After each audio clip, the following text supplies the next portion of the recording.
Vamos a hablar un poquito nosotros aquí con Pedro Garitonandia.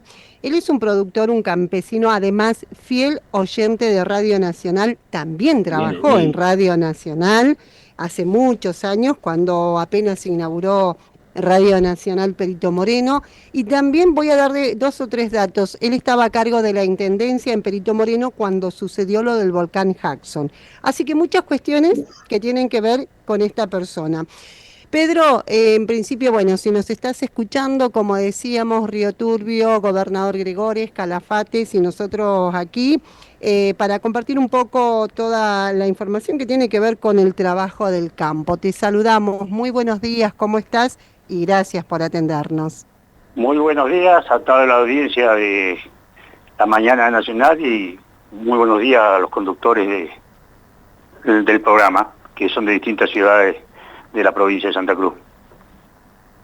Bueno, Pedro, para ir contando un poquito, como decía también Guido, gran sacrificio que tiene obviamente la gente del campo, el trabajador, el productor. Contanos un poquito, bueno, para arrancar, como estamos en época del año, las adversidades del campo, pero sobre todo cómo ha sido este 2026 en cuanto a la nieve, si ya han pasado otros años similares con tanta nieve y cómo la están llevando ahora pensando en la primavera, en el deshielo también. Bueno, dentro de todo, para lo que es el campo, por lo menos en nuestra parte, es bienvenida la nieve, quizás en exceso o no fue tanto en exceso, sino como estaba el terreno cuando empezó a nevar. Justo exactamente ayer hizo un mes de la primera nevada. Acá en la estancia, en la Vizcaína, cayeron más de 60 centímetros. Calculo que ya se han ido unos 20, 25 ya se han ido. Ha habido deshielo estos últimos 4 días. El tema principal fue que julio fue muy escarchador, llegó a ser 24 bajo cero, y eso complica el deshielo, ¿no? Entonces el deshielo y la ida de la nieve es muy despacio porque el terreno estaba muy escarchado. Pero bienvenida la nieve.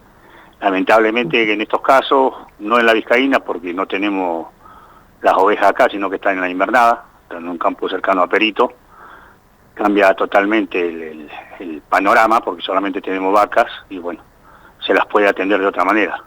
Entonces eso cambia relativamente la visión, ¿no es cierto?, de cómo ha sido. Seguramente para los ganaderos ovinos van a haber pérdidas porque fue bastante la nieve que cayó y se escarchó. Eso complica mucho el mantenimiento y que la oveja consiga comida como para subsistir.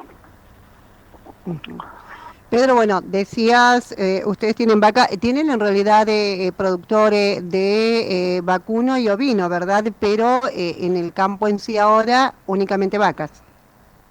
Exactamente, nosotros tenemos vacunos, 120 madres más o menos, y después tenemos ovejas, pero las ovejas en mayo, después de la pelada hoja lo llevamos para la invernada, que la invernada está ahí en Perito, en un campo mucho más bajo, lo que hace que los riesgos de pérdidas sean mucho menores. Seguramente si tendríamos únicamente esto, ya hace rato, 2020, 2024 o este año 2026, ya lo hubiese dado el golpe definitivo de gracia y lo hubiésemos quedado sin oveja.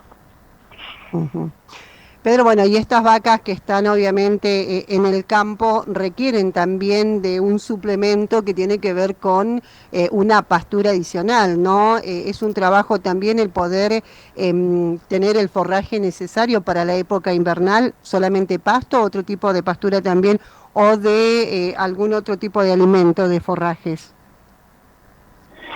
Sí, normalmente uno, nuestros padres y seguramente toda la gente mayor, se acordará que antes, cuando los inviernos eran todos similares a no era uno cada tanto, sino todos los inviernos eran bravos, seguramente vos también te deberes acordar, eran otras épocas y ya en marzo, abril, normalmente los productores ganaderos ya tenían el forraje, la leña y los alimentos perecederos para toda la temporada, porque normalmente vos llegabas en mayo al campo y recién salías en septiembre, octubre.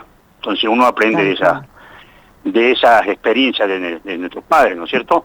Entonces nosotros marzo, abril ya tenemos pasto suficiente como para, bueno, 1 o 2 meses poder alimentar a las vacas si son necesarios. Entonces hay 2 galpones donde se dividen normalmente el pasto, habrá unos 1.500, 1.000 fardos de pasto, y un poco de balanceado para así suplementar las vacas. Hoy por hoy, desde el 17 de julio, que fue la primera nevada ahora, estamos yendo un día por medio, cada 2 días, a tirarle pasto a las vacas para así un poco que rebuscan ellos, mezclado con los caballos, que los caballos ayudan mucho, porque el caballo escarba mucho, entonces eso hace que poco a poco vaya apareciendo el pasto. Eso ayuda mucho a que la vaca subsista. Seguramente va a haber alguna pérdida, pero más que todo la pérdida en la vaca es en el tema por la falta de alimentación, en que muchas vacas malparen, por la falta de comida, el frío y demás. Entonces, bueno, pero las pérdidas son mucho menores. Sí, señor. Pedro, buen día. Guido Bonelli desde Calafate. ¿Cómo se llevan ahí en la zona con el guanaco? Bueno, en realidad es un tema bastante largo, pero bueno, vamos a hacer lo más corto posible. En esta época, acá, no sé si se ubican en un mapa, a donde está la estancia La Vizcaína, está al pie de la meseta Lago Buenos Aires. Normalmente con estas nevadas, el guanaco baja, pero al ser una nevada bastante grande como fue esta, algunos quedan.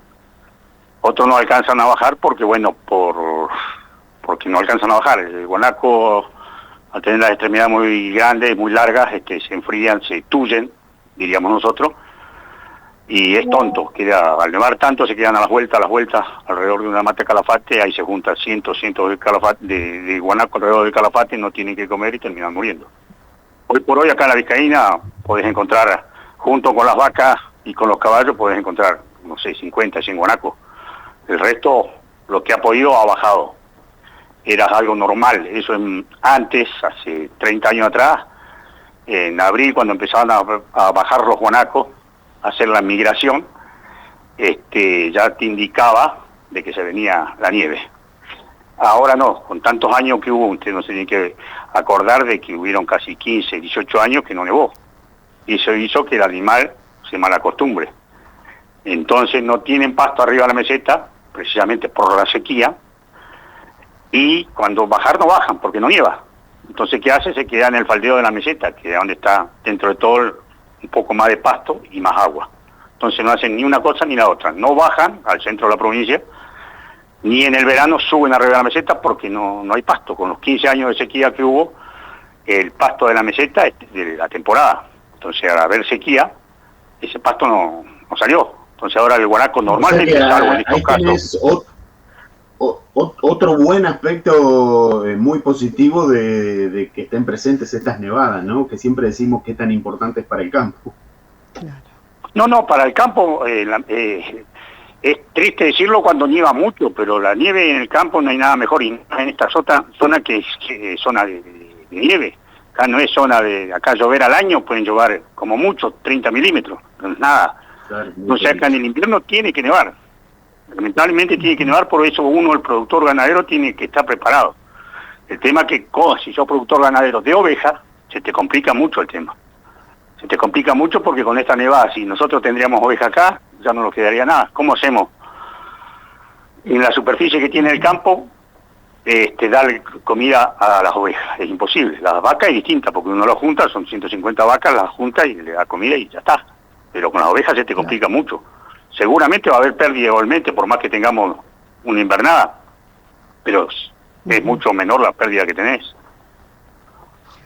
Bueno, decíamos nevadas, sequías, guanacos, y también de alguna manera el puma los afecta, sobre todo en esta zona, ¿no? Porque decías, estás en la meseta, lugar, un hábitat natural y muy de pumas, ¿no? ¿Ustedes en estos últimos años ven una mayor cantidad en la zona? Sí, acá el tema que esto vale la pena, me diste pie para aclararlo. Acá no es el tema que haya guanaco o que haya puma. El tema es que hay exceso de guanaco y hay exceso de puma. Ese es el tema. El guanaco se fue de las manos cuando empezaron a salir las primeras leyes de conservación.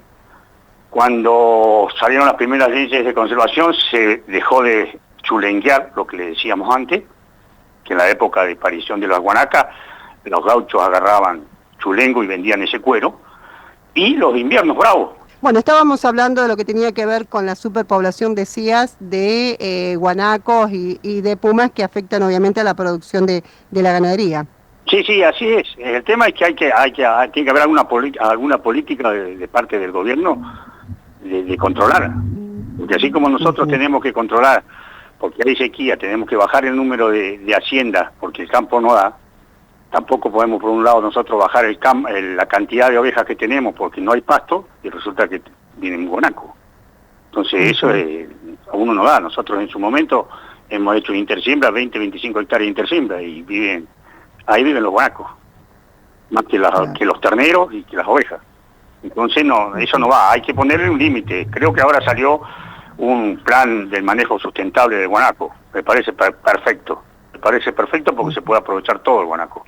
El tema es que tienen que hacer un estudio correspondiente de que la cantidad de guanaco sea superior a lo que se saca. Si están hablando que hay 2 millones, 2 millones y medio de guanaco, no podés estar sacando 10.000. Es ínfima la cifra que estás sacando, no vas a sentir nunca nada. Nunca vas a ver que vaya a controlar el guanaco. Y el puma es imposible controlarlo. El puma es imposible controlarlo. La única manera de controlarlo, no sé, es que las ONG estas que se dicen protectoras del guanaco, no sé, cierren el parque que ellos tienen y empiecen a agarrar guanacos de los campos que están produciendo y los lleven ahí adentro y los tengan ahí.